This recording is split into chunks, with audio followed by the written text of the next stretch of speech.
আসসালামু আলাইকুম। সকাল থেকে শুরু করলাম ভিডিওটা। সকালে চলে আসলাম রান্নাঘরে, আর সবজি ছিল না। সকালে নিয়ে গেছিল বাজারে, সবজি নিয়ে আসছে, মুরগি নিয়ে আসছে। এই তো এই সবজিগুলো নিয়ে আসছে, আর এখন তো সবজি ছাড়া চলেই না। সবজি কিন্তু বেশি দিন নিয়ে এসে রাখলে ভালো লাগে না খেতে। আর লাউটা কিন্তু খুব সুন্দর নিয়ে আসতে, ভাবলাম লাউ দিয়ে মুরগি রান্না করবো এই কারণে। আর এগুলো কেটে নিছি, এগুলো দিয়ে সবজি রান্না করবো একদম নতুন স্টাইল। সাধারণ সবজি কোনো কিছুই দিব না, শুধু ফোড়ন দিয়ে রান্না করে দিব সবজি।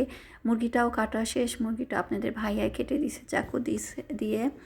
আর এই তো সকালবেলা যে তাড়াহুড়া হয়, মানে সময় পাওয়া যায় না, কুল পাওয়া যায় না, এই অবস্থা। তো মুরগিটা আমি উঠে দিলাম, আর তার মধ্যে রুটি করা আছে, ওই জন্য ঝামেলা নাই। রুটি করা থাকলে অন্য কোনো চিন্তা মাথায় আসে না, তরকারি আর সবজি হলেই হয়ে যাবে। আর ভাতটা এদিকে আমি রাইস কুকারে তুলে দিছি। মুরগি যেহেতু লাউ দিয়ে রান্না করবো, মুরগিটা পরিষ্কার করে ধুয়ে তো মশলাটা কষে নিলাম। আর মুরগিটা খুব একটা বেশি বড় না, কক মুরগি, খুব ছোটোই মুরগি। তো দিয়ে দিলাম মশলাটা কষানোর পর। আর এই লাউটাও কেটে নেওয়া হয়েছে। লাউটা খুব সুন্দর ছিল, আর এখন কিন্তু লাউ খেতে খুব ভালো লাগে। আর এই মুরগি দিয়ে লাউ খেতে কিন্তু ছোটো মুরগির বাচ্চা মুরগি আর দেশি মুরগি হলে তো কথাই নাই। এখন তো আমরা দেশি মুরগি পাবো কই এখন। এই তো এই মুরগি দিয়ে লাউ রান্না করলে ভালো লাগে খেতে। আর এই তো মুরগিটা কষে নিলাম ভালো করে।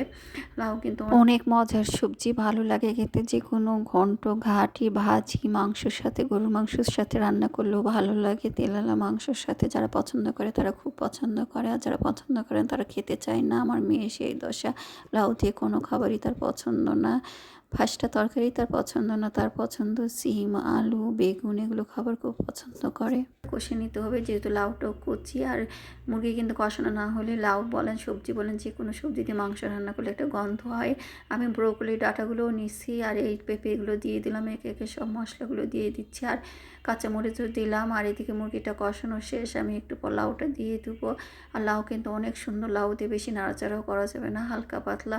আগে তো আমাদের এলাকায় খুন্তি লাকড়ি কিছু ঢুকাতো না, লাউয়ের তরকারি তো শুধু উল্টে পাল্টে দিত, কিন্তু আমাদের তো সম্ভব না। গ্যাসের চুলা উল্টাতে গেলে ছুটকে ছিটকে এদিক ওদিক সবজি পড়ে যাবে, ঝোল পড়বে। তো এভাবে এখন নেড়ে চেড়ে ধীরে ধীরে রান্না করতে হয় লাউয়ের তরকারি। আর চুলাতে হলে, রান্নাঘর হলে এরকম করে উল্টে উল্টে দিতে হতো। একটা পাকটিসে ছিল আমাদের মা খালাদের। আর এই তো আমি এখানে নুডলসের মশলাটা দিয়ে দিলাম, হালকা পাতলা, খালি কালো জিরে দিয়ে ফোড়ন দিয়ে, হলুদের গুঁড়ো, মরিচ একটু ধনে জিরে গুঁড়ো দিয়ে দিচ্ছি। আর নুডলসের মশলা দিয়ে খেতে কিন্তু দারুণ হয়েছিল। আর এই লাউ দিয়ে মাংসটাও হয়ে গেছে, একবারে ঝোলের পানি দিয়ে দিলাম। যেহেতু কচি লাউ, একবারে ঝোলের পানি দিলে এমনি সিদ্ধ হয়ে যাবে। লাউ কিন্তু বেশি কষাতে হয় না, মাংসটা যেহেতু কষাতে। আর এই সবজিটা রান্না হয়ে গেছে, একদম শুকনো শুকনো করছে, যেহেতু রুটি দিয়ে খাবে বা নিয়েও যাবে, ভাতের সাথে খাবে। ওদের নাকি পাঁচফোড়নের সবজি ভালো লাগে না, এরকম ঠান্ডা ঠান্ডা সবজি হলে খেতে ভালো লাগে, কোনো কিছু মনে হয় না। আর সবজি কিন্তু একঘেয়েমি ভালো লাগে না, প্রতিদিনই নতুন নতুন কিছু রান্না করে দিলে মজা করে খাই।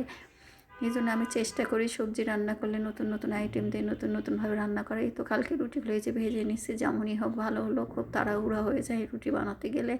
আমি ডিমও সিদ্ধ নিলাম, চা করে নিব এখন। আর ভাতটাও দিতে হবে, এটা একটা এক্সট্রা কাজ, ভাত সেজে দাও, তো তরকারিটা আমি দিয়ে দিব। আর এদিকে চা উঠিয়ে দিচ্ছি। আর এই যে তরকারিটা হয়েছে লাউ দিয়ে মুরগির মাংস।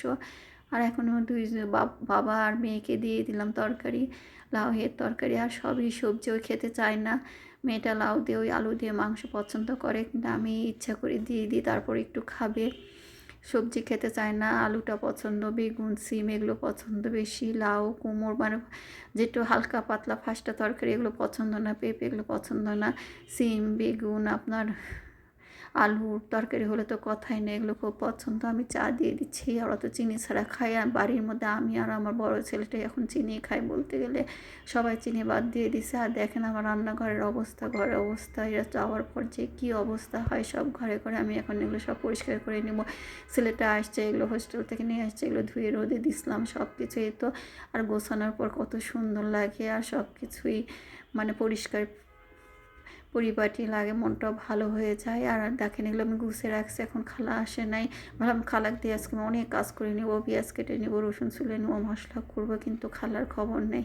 কেমনটা লাগে, ভাবলাম সিম আলু ভাজি করবো, কিন্তু হলো না। যে প্ল্যানই করে থাকি, খালা না আসলে কি আর হবে। এখন নিজে নিজে সব কাজ করলাম, তারপর বললাম নারকেলটা আসলে নষ্ট হয়ে যাবার কিছুই করবো না, এই নারকেলের পিছনে লাগে, কারণ নষ্ট হয়ে গেলে ফেলে দিতে হবে। তারপর কুড়ে একটু জাল দিয়ে রেখে দিই, যখন ইচ্ছে তখন কিছু বানানো যাবে। এই তো কুড়ে এখন আমি একটু গুড় দিয়ে জাল দেবো, এটা একটু মুড়ি দিয়েও খাওয়া যায়। আর এই জাল দিয়ে নিলাম, অল্পই দিব, আর একটু কাঁচা নারকেল রেখে দিলাম। ওরা যদি এমনি এমনি খায়, আমরা ছোটোবেলায় আগে কাঁচা নারকেল চিনি দিয়ে গুঁড়ার দুধ দিয়ে মেখে খেতাম, আবার চিনি দিয়ে মুড়ি দিয়ে খুব পছন্দ ছিল। ক্ষুধা লাগলে এখনকার মতো এত নাস্তা পানিও আগে কেউ বানাতো না। আমাদের মায়ের সব প্রত্যেকটা বাড়ি বাড়ি গাছ ছিল, নারকেল থাকতো বাড়িতে, নারকেল নিজেরাই ভেঙে কুড়ে খেয়ে নিতাম। আর এই তো সন্ধ্যার সময় ভাবিরা সবাই আসছিলো, কিছু আয়োজন, গল্প গুজব, ভালোই লাগলো সবাই মিলে।